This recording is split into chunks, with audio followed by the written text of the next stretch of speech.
Baik, kembali dalam Selamat Pagi Malaysia. Anda boleh menonton kami secara langsung di TV1 dan saluran berita RTM My Review 123. Dan di segmen kali ini, kami akan berbincang tentang pengurusan kewangan bankrupt punca keretakan rumah tangga.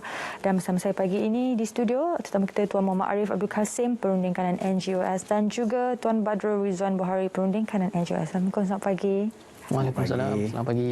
Baik Tuan, bila kita cakap berkenaan keretakan rumah tangga akibat bankrupt, kita bermula dulu bagaimana pasangan yang bakal berkahwin untuk merancang berkahwin, dan pastinya mereka ingin merancang perkahwinan dengan kos yang agak tinggi. Dan ada juga yang kata kita harus melakukan majlis pernikahan ini berpada-pada dengan mengikut kemampuan kita. Jangan kerana ingin bermewahan dan menjadi raja sehari membebankan kita dengan hutang. Bagaimana Tuan dengan perkara ini? Okey, yang apa ditanyakan tadi berkenaan golongan baru nak kahwin lah. Okey, isu dia yang sekarang ni kita tahu benda ni jadi trend. Trend di mana hari ni kita suka berlumba-lumba. Walaupun ramai orang kata, dia kata ini semua hidup sekali je. So, semua hidup sekali tu dia orang suka buat perbelanjaan yang melampaui batasan. Betul. So, dia akan gunakan di mana hari ni sekarang bank banyak menyediakan fasiliti. So, dia gunakan fasiliti sebagai dia kata, tak apalah, kita pinjam untuk cover kita punya majlis. Sebab semua hidup sekali je. Tapi dia punya tanggungan di semua hidup semua hidup sekali, dia terpaksa berkomitmen dengan bank untuk kahwin saja 10 tahun. Jadi adakah itu menjadi punca penceraian bila kehidupan dibebani hutang itu sendiri? Okeylah, kalau kita tengok statistik yang perangkaan bagi, lepas tu kita tengok banyak akhbar sia-siakan statistik tu. So kita tahu punca nombor satu adalah punca kewangan, salah faham lah. So ni dua punca yang kita tahu benda selalu berlaku. So kita ambil punca yang dari segi kewangan ni kebanyakan berlaku dari segi bankrupt. Lepas tu kita ambil ada dua lah. Kita ambil dua. Satu punca bankrupt, lagi satu punca adalah daripada penjamin. So kalau dalam keluarga ni, kalau kita kata isu yang paling penting sangat adalah di mana suami isteri jamin salah satu sama lain. Punca bankrupt tu berlakulah. Okey. Kan? So saya sarankan bila jamin ni dia jangan jamin suami isteri. Sebab ramai tak faham sebenarnya kalau kita jamin orang sebelah kita ni apa jadi? Betul. Ya, so bila salah satu pihak ni tak mampu bayar, orang yang menjamin dia pun sekali kena. So kat situ banyaklah kita tengok keretakan berlaku dengan bankrupt dari segi kewangan. So kat situ saya nampak memang punca sangat tinggi adalah kewangan lah. Jadi bagaimana jika penceraian itu berlaku? Apa yang terjadi kepada garantor itu sendiri? Okey, kalau ikutkan bila perceraian berlaku, ini daripada pengalaman kita orang hadapi, bila pada tadi soalannya pada garantor, betul? Okey, sekarang ni bila dah berlaku kebanyakannya diorang dah bermasalah disebabkan menjadi garantor. Kebanyakan kita jumpa rumah tangga diorang berpisah.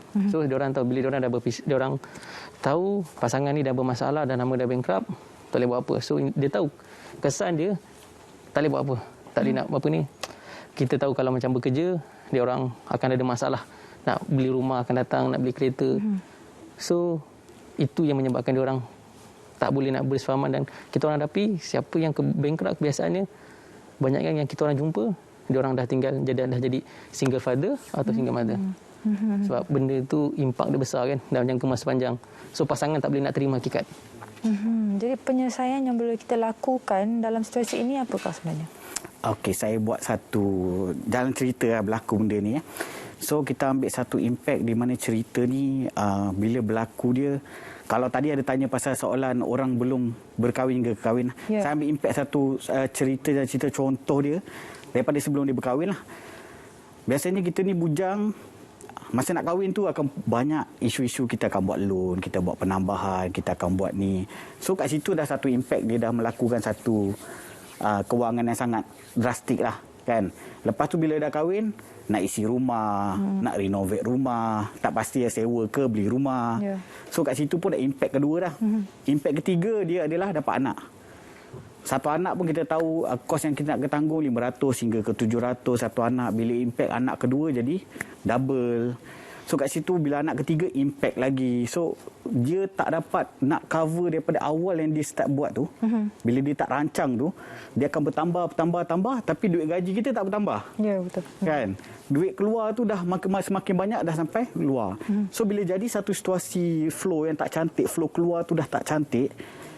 So kat sini akan berlaku salah satu dia adalah salah faham dah. Bila salah faham berlaku disebabkan kewangan, mula ada keretakan rumah tangga.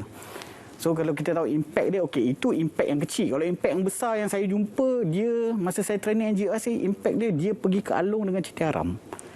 Sebab dia dah tak ada resource, dia tak tahu apa nak buat. So dia pun tahu bila bankrupt, bank pun tak nak dia. So impact dia terus tak ada jalan lah.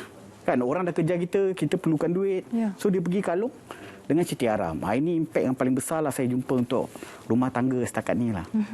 Jadi bagaimana untuk kita bijak mengurus kewangan ini, terutamanya mereka yang punya gaji besar, kadang-kadang mereka rasa keperluan mereka ni banyak lagi yang mereka boleh berbelanja. Jadi apakah antara ilmu kewangan asas yang perlu kita pelajari apabila kita melalui rumah tangga ini sendiri? Okey, apa yang kita orang di NGOS terapkan, okey, sebab kita tahu yang berlaku dekat luar ni sebenarnya masalah kewangan, punca salah satu yang paling kuat dia, keinginan. Okey, hari ini individu tu gaji kecil atau gaji besar sekalipun disebabkan keinginan diorang. Keinginan diorang yang melampaui, dan lagi satu sekarang ni kita pun tahu, keinginan tu kalau dulu kita kena pergi walk in ke supermarket. Sekarang kita kat ujung jari je. Kita boleh tekan. Sekarang bulan 10 mungkin 10 bulan 10, 11 bulan 11. So platform online sentiasa terbuka. So hari ini apa yang NGOS kita tekankan adalah macam mana orang kata pengisian yang kita akan terapkan. Hari ini kalau dia gaji besar atau gaji kecil, dia orang kena follow dia punya SOP yang kita orang tetapkan lah. Sebab apa, benda ni kita lihat daripada yang pernah berlaku, daripada pengalaman kita orang punya sebelum ni, kita tak nak benda tu diulangi. Maksud dia penyusunan dan perancangan kena ada, dan keinginan kita kena kawal. Gaji besar ke gaji kecil, back to the basic, tetap kena ada. Okay. Mungkin boleh kongsikan lebih lanjut tentang tips bagaimana mereka yang mengalami masalah ini ataupun untuk mengelakkan masalah ini berlaku daripada rumah tangga mereka. Okey, biasa kalau dekat NGOS masa saya training orang, penyelesaian saya beritahu diorang adalah back to basic balik. Maksudnya sekarang ni kita ada masalah kewangan, lepas tu kita ada masalah rumah tangga. So masalah rumah tangga dengan kewangan ni, dia benar benda tu satu je. Tapi ada yang sampai kita tahu dia pergi pakai terapi. Tapi benda yang dia tak solve tu adalah kewangan. Walaupun dah okey awal, tiba-tiba jadi lagi isu benda tu. So kita kena atasi apa masalah yang berlaku tu. Kalau dia daripada segi kewangan, kita betulkan kewangan kita dulu. Kalau daripada salah faham, kita betulkan salah faham. Kan? So kita kena dengan pasti apa sebenarnya sedang berlaku. Tapi kebanyakan yang saya dapat memang daripada kewangan lah. Kan bankrupt, punca suami isteri yang dah tak lagi sefahaman. So back to basic lah. Maksudnya dibetulkan balik kewangan dia. Kalau ada masalah kewangan, teruskan betulkan kewangan tu. Supaya jujur lah orang kata kan. Bila perkahwinan ni kita kata satu benda yang kita kena terang semua. So pergi ke arah kewangan tu, kita betulkan balik, kita declare balik pada awal kan, supaya tak ada rahsia antara suami isteri. So impact berahsia suami isteri pasal kewangan ni sangat besar sebenarnya.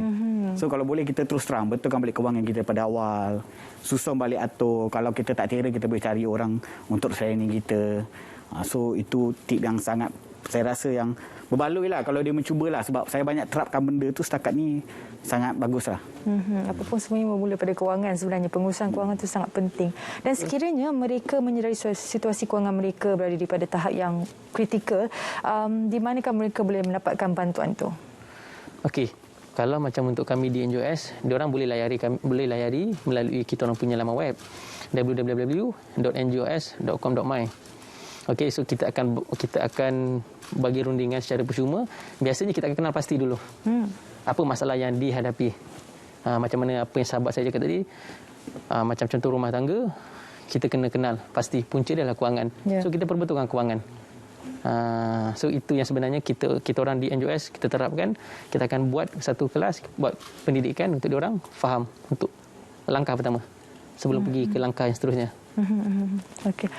Mungkin terakhir sekali mungkin Tuan boleh kongsikan apakah tanggungjawab peranan suami isteri dalam memainkan peranan cakna terhadap pengurusan kewangan mereka sendiri. Kalau dalam perkahwinan kita sebut macam ni lah.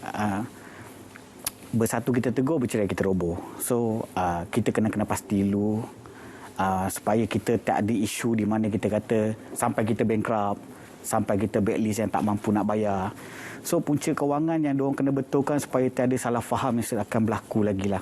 So kita minta yang mana ada masalah tu terus terang semua benda, lepas tu cari pakar yang boleh bantu diorang. Kami di NGOS pun mampu bantu diorang. So betulkan balik apa yang patut kita betulkan. Kan kena tahulah everything semualah. Itulah yang kita sarankan lah kebanyakannya, sebab diorang mesti kena pasti apa masalah yang berlaku dalam keluarga diorang. Ya.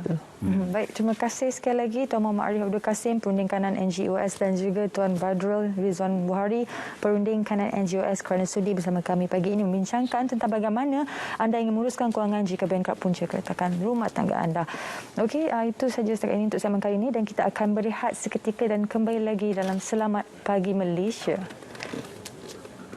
Baik, selepas ini kita akan berlintas langsung bersama dengan Majlis Pelancaran Buku Seri Tita Sultan Nazrin Muizzuddin Shah di Balai